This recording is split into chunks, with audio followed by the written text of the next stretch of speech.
Welcome back, Jayhawks fans, to Over 50. The Kansas Jayhawks beat Stony Brook last night, 88-59 at Fog Allen Fieldhouse. The game was only a 6-point game at halftime. As you can see right here, it was 38-32. Stony Brook had 6 threes. And so like 18 of their first 20 points were threes. So Kansas did not just run away with this from the get-go. But as you can see, Abaji scores 25 as number 3 Kansas beats Stony Brook. So Abaji still the nation's leading scorer, and ironically is stuck on 999 points. Despite, so this right here it is from ESPN. So despite 25 points from Abaji and an 88-59 victory over the Seawolves on Thursday night, he remains sitting precariously on 999. As the third-ranked Jayhawks prepare to head to the ESPN Events Invitational in Florida next week. Really, my main focus has been on consistency, said Abaji, who opened up with 29 points against Michigan State and 26 against Tarleton, not going out with a total in mind or anything like that, just being assertive and consistent every night. So Bill Self was quoted after the game at his typical post-game press conference. He didn't expect Ochai to be leading the nation in scoring, so that's a pleasant surprise. McCormick didn't play great to start the game, but when they brought him back off the bench, we were able to get him more involved, so that was good to see.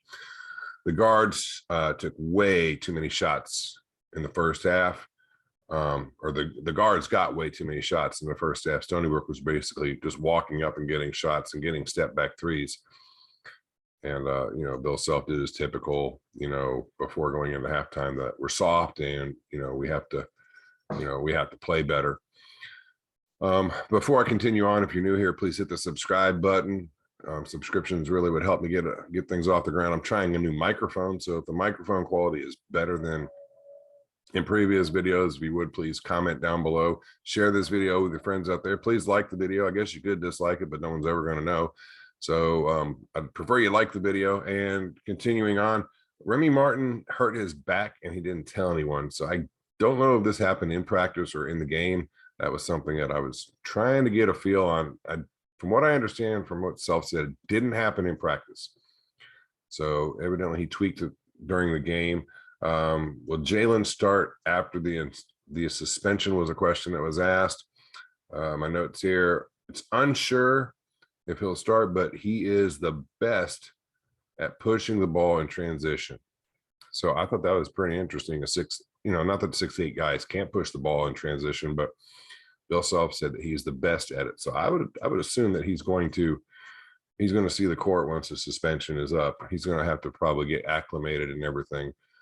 Speaking of acclimated, it was nice to see Joseph Yusufu play really good, have some good intensity. He's only a sophomore, so we've got a lot to look forward to with him. And I'll be getting more into the rosters and redshirt moves that I was able to find out yesterday. I was going to bring the video to you before the game last night, but I just couldn't fit it in. Things are hectic with teaching and whatnot. So the best I could do is bring you this post-game information. So I hope you find it helpful. Self said he tried to get Ochai his 1,000th point, but Ochai just kept feeding the ball to other players, and then he only took one shot, but he missed it.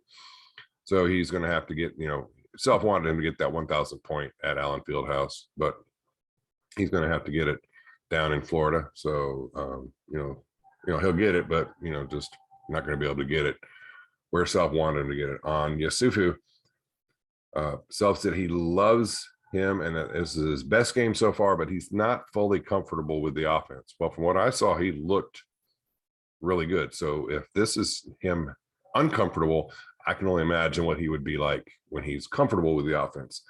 Going into the half, they should have been up 10, but he got sloppy.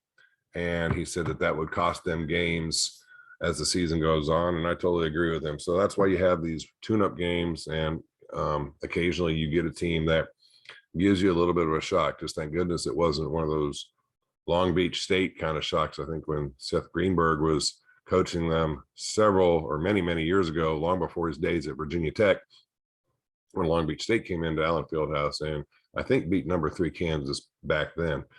So just wanted to point out some roster moves here. Bill Self said that the Jayhawks could lose as many as 8 players off the roster. Obviously, Abaji is a senior, so he could be gone. You've got Coleman-Lands, he's a senior, so he'll be gone. Lightfoot will be gone. Cam Martin is going to redshirt. So Cam Martin will be back. And the way Self explained it is, since Cam Martin's a senior this year and he's redshirting, he's going to be 13. And he just kept saying 13. So I'm guessing that they're allowed to have 12, but because he's redshirting, he's going to sort of be like, I guess, a super senior again, but he doesn't lose his super senior status because he's redshirting, obviously, and Kansas, I guess, doesn't get penalized for him redshirting. In addition to that, they're going to lose Remy Martin, David McCormick. So those are all going to be big losses. The only senior on here that I could see Self might be counted would be Chris Tehan. So he is going to lose a player, but I don't really consider Tehan a major loss. I mean, I'm not saying I don't like the guy. He's a contributor. He has the best jersey sales, actually, of all the Jayhawks. So you got 1, 2, 3, 4, 5. You got 6 seniors. Actually, hold on. 1, 2, McCormick. Remy Martin's 3. Lightfoot is 4. Coleman-Lands is 5. And Ochai Abaji is 6.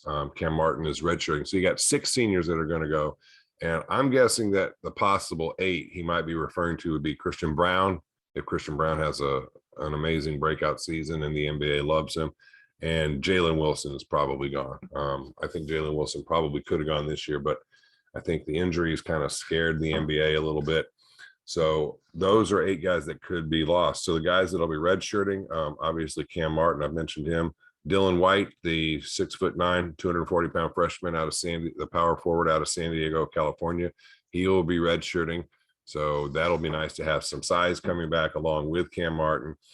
And the other guy that'll be redshirting is Kyle Cuff, Jr., out of Harlem, the 6'2" freshman guard. Those 3 guys will be redshirting. So that's your redshirt news. That's the update on the game. I hope you enjoyed this update. I hope you enjoyed the game last night on the Big 12 Network or ESPN Plus, whichever one you are watching it on.